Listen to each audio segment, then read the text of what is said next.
दास बंधु बंधुरस्फुरद्दिगंत संतति प्रमोदमान मानसे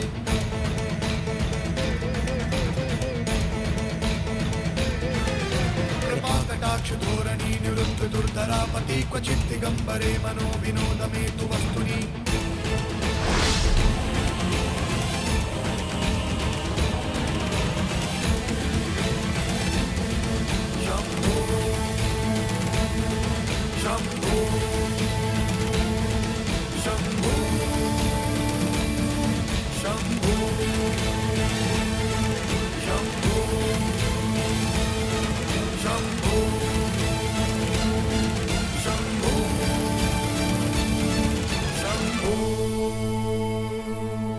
समाचार गंध की भांति होते हैं, बिना सुने बिना देखे अनुभव किए जाते हैं। बताओ मारीच, क्या शुभ समाचार लेकर आए हो?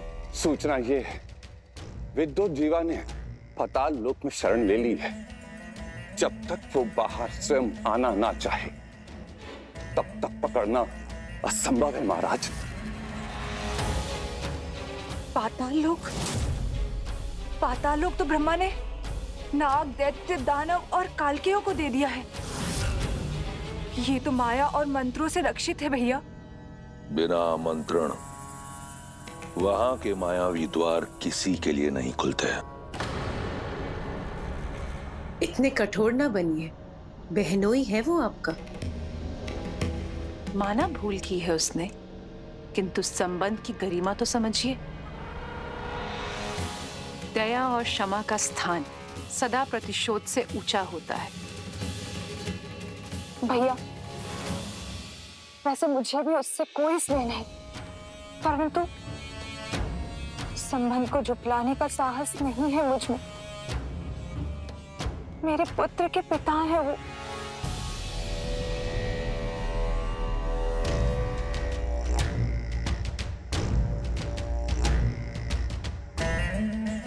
तो क्या तुम्हारे भाई का मान, उसका सम्मान उससे भी मूल्यवान है तुम्हारे पति का जीवन? नहीं भैया, कदापि नहीं। तो फिर ये निरर्थक भावना क्यों? तुम्हारा विवाह विद्युत जीवा से मैंने करवाया, कल किसी और से करवा दूंगा। तुम लंकापति की बहन हो शूर्पणखा। अपने क्षणिक मोह के लिए अपने भाई का नाम सदा के लिए धूमिल मत करो, समझी?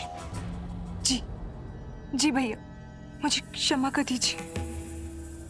रक्तपात से कोई लाभ नहीं है। मेघनाथ की पत्नी हमारी वधू सुलोचना पाताल से ही है। हम सुलोचना के माध्यम से उसे आत्मसमर्पण का संदेश भेज देते हैं। मेघनाथ कहाँ है? मेघनाथ की क्या आवश्यकता है आपको? ये मेरे प्रश्न का उत्तर नहीं। कहाँ है मेघनाथ? गुरु शुक्राचार्य के पास युद्ध अभ्यास के लिए।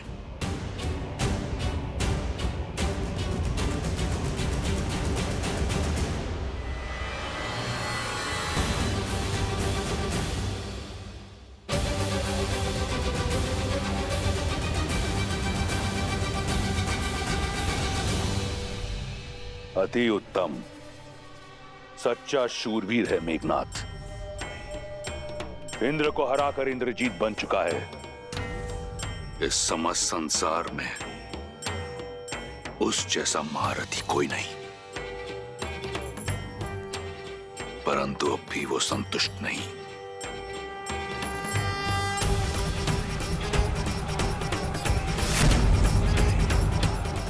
अब भी प्रयास कर रहा है आगे बढ़ने का।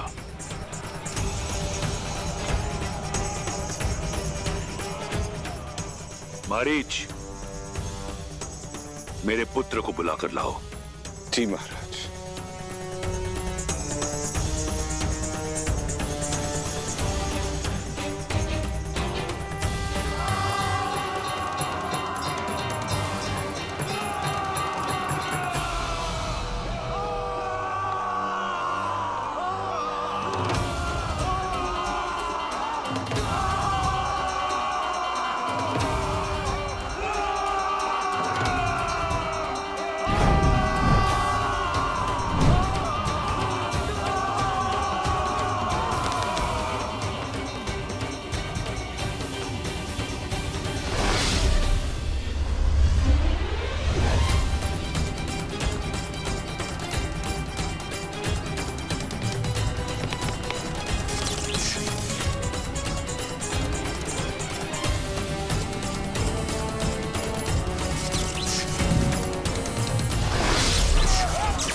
अति उत्तम महारथी मेघनाद।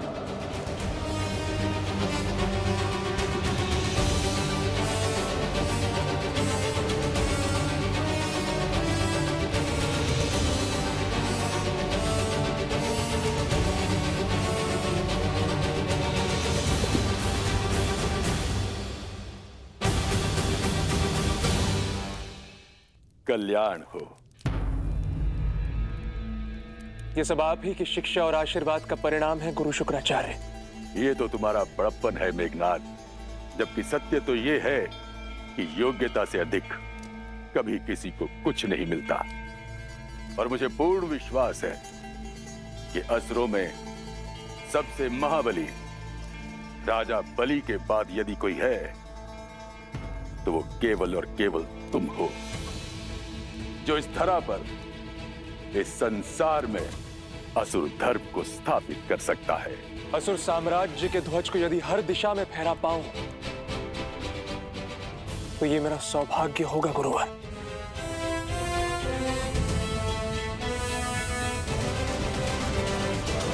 फहरा पाऊं तो ये मेरा सौभाग्य होगा गुरुवर। ये सौभाग्य तुम्हें अवश्य प्राप्त होगा। जानते हो क्यों? क्योंकि तुम्हारी साधना बहुत कठिन है। अहंकार को त्याग कर धर्म के मार्ग पर चलते रहना, यह सबसे कठिन कार्य होता है। इस असंभव कार्य को तुम संभव कर चुके हो। ये मेरी ही परीक्षा थी जिसमें तुम सफल हुए।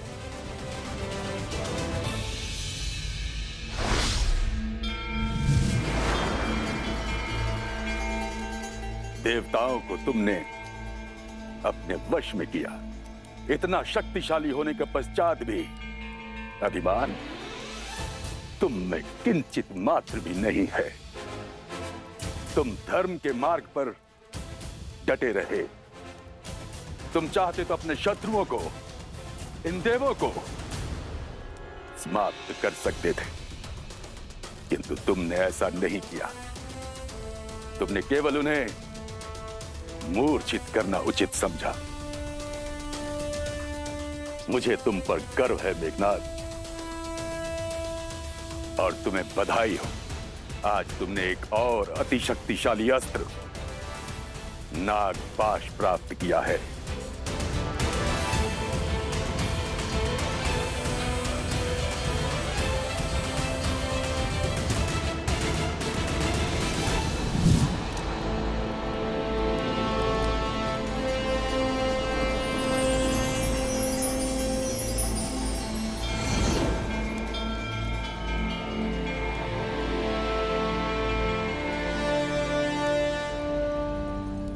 धन्यवाद गुरुदेव।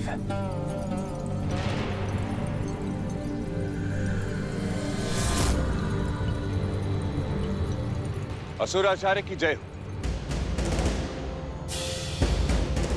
लंकेशपति ने कुमार मेघनाद को स्मरण किया है शीघ्र।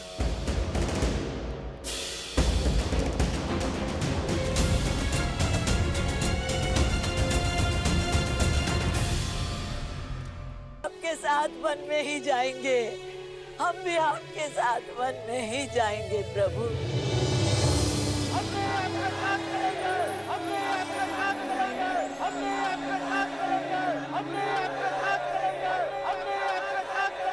हे महादेव, कृपा करें कि प्रजा के प्रेम से कुमार राम का निर्णय बदल जाए।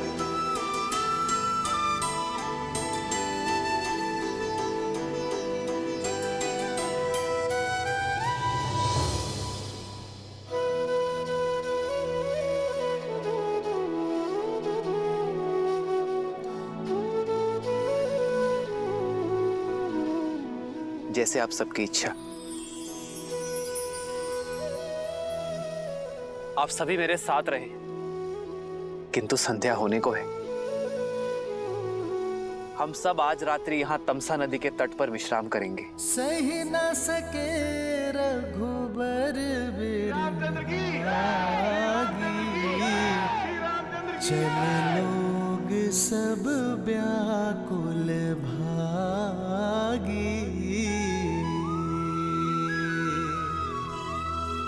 सब ही विचारू किन्ह मन माही, राम लखन सिए बिनु सुख नाही।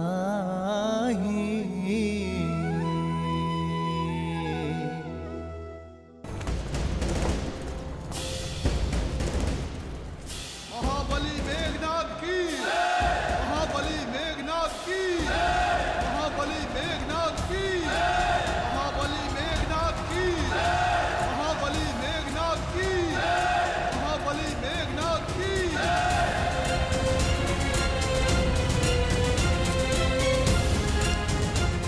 इंद्रजीत की, इंद्रजीत की, इंद्रजीत की, इंद्रजीत की, इंद्रजीत की, इंद्रजीत की, इंद्रजीत की, इंद्रजीत की, इंद्रजीत की।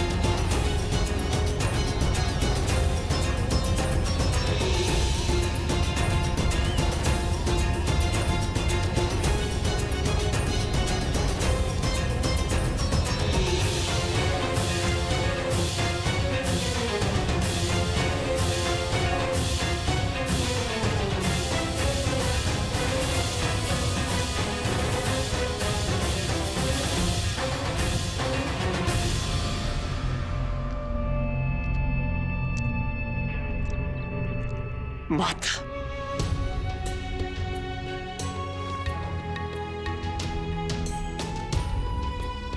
आयुष्मान भव पुत्र।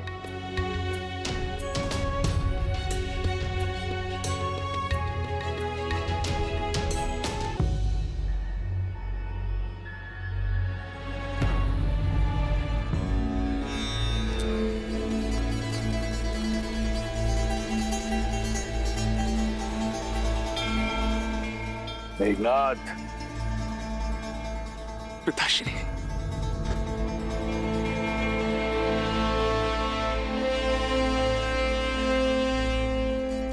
मेरे इंद्रजीत, तुम केवल लंका के युवराज नहीं, लंकेश का अभिमान भी हो। मेरा सबसे बड़ा बल, मेरी सबसे बड़ी शक्ति हो तुम, जिसे कोई परास्त न कर सका। वो अजय वीर हो तुम।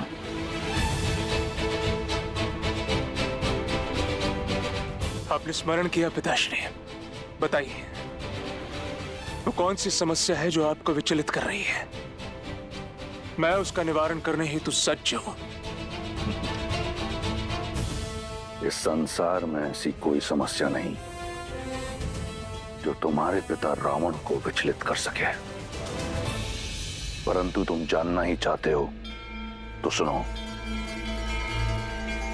एक छोटा सा कांटा है, विद्रोह की एक चिंगारी जो अग्नि कुंड बन लंका को भस्म कर सकती है। उसे बुझाना है। किसने किया है यह दुस्साहस पिताश्री? विद्युत जीवा। मैं, केवल मैं इस स्वर्ण सिंहासन योग्य हूं। काल के बंदी बना लो इसे।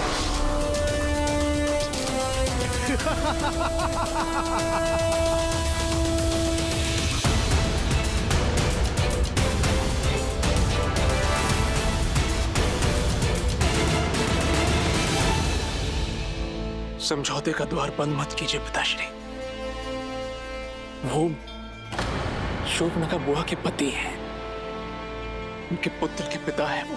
मेघनाथ, स्मरण रहे, मैंने तुम्हें यहां तुम्हारे परामर्श के लिए नहीं, अपना निर्णय बताने के लिए बुलाया है। और वो है विद्युत जीवा का नाश। चयन तुम्हारा है। तुम्हारी पत्नी सुलोचना पाताल लोक की नाग जाति से है। उसकी सहायता से पाताल लोक चलो और जैसा कहूं वैसा करते चलो।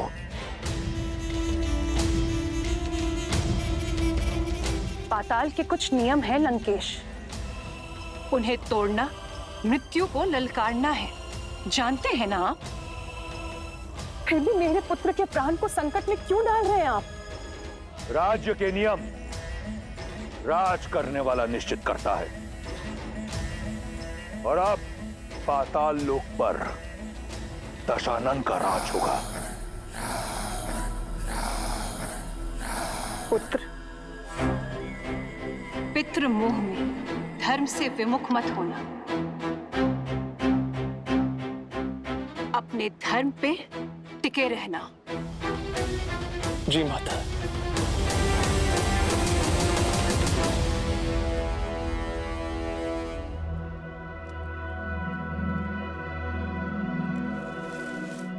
भैया, मुझे नहीं लगता हमारी प्रजा हमें छोड़ेगी। धर्म का मार्ग त्याग से होकर जाता है लक्ष्मण। यदि मर्यादा का धर्म निभाना है तो मोह तो त्यागना पड़ेगा। मैं चाहता हूं आज रात मीठी नींद सोए। लेकिन आर्या, आपकी प्रजा आपके बिना विश्राम नहीं करेगी।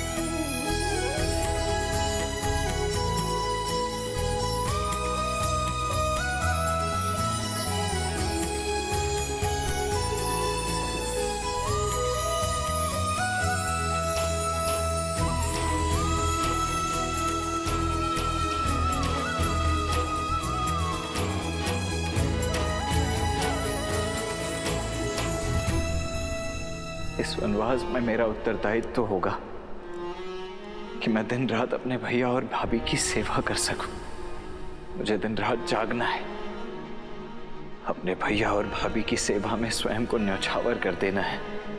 मेरी केवल एक ही इच्छा है आर्य, कि मैं जब भी अपनी आंखें खोलूं तो केवल आपको देखूं। मेरे पति अपने कर्तव्य की यात्रा पर निकले अपने भैया और भाभी की सेवा के लिए। ना जाने कितनी निद्राहीन रातें बितानी होंगी, उनकी सेवा में कोई कमी ना रहे, इसलिए मैं स्वयं उनकी निद्रा लेने का प्रण लेती हूँ।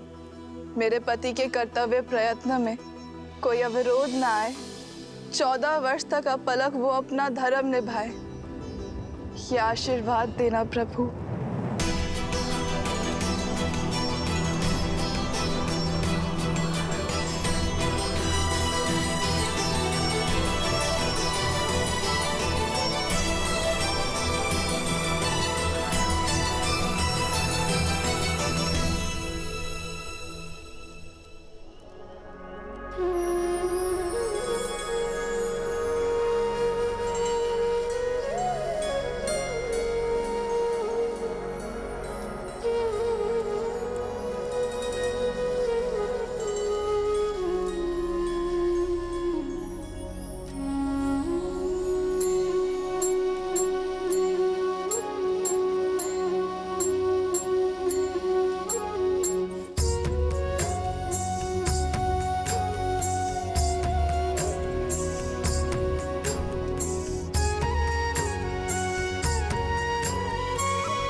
चलो लक्ष्मण, आओ सीता।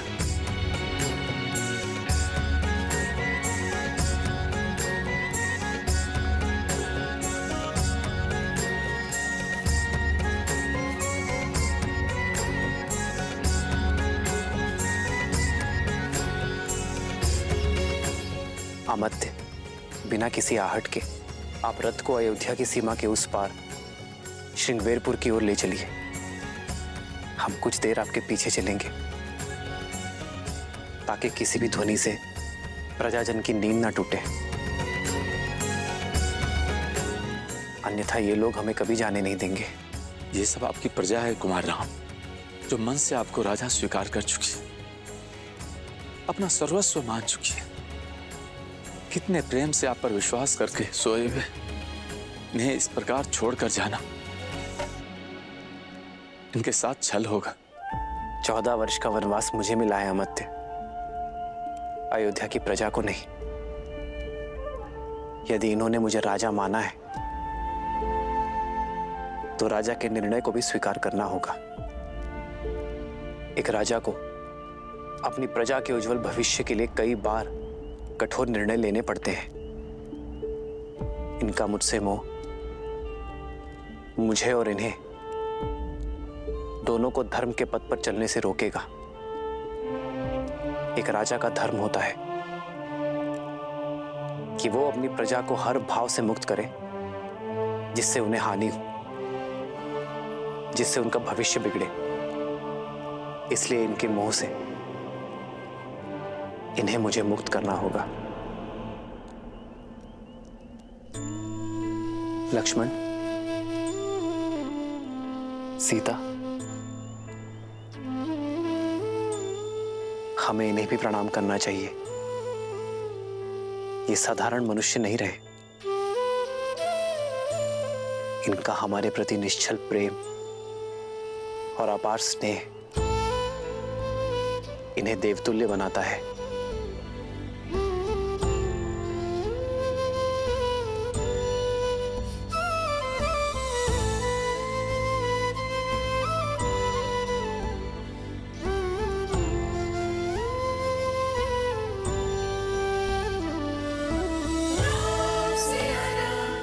आइए कुमार।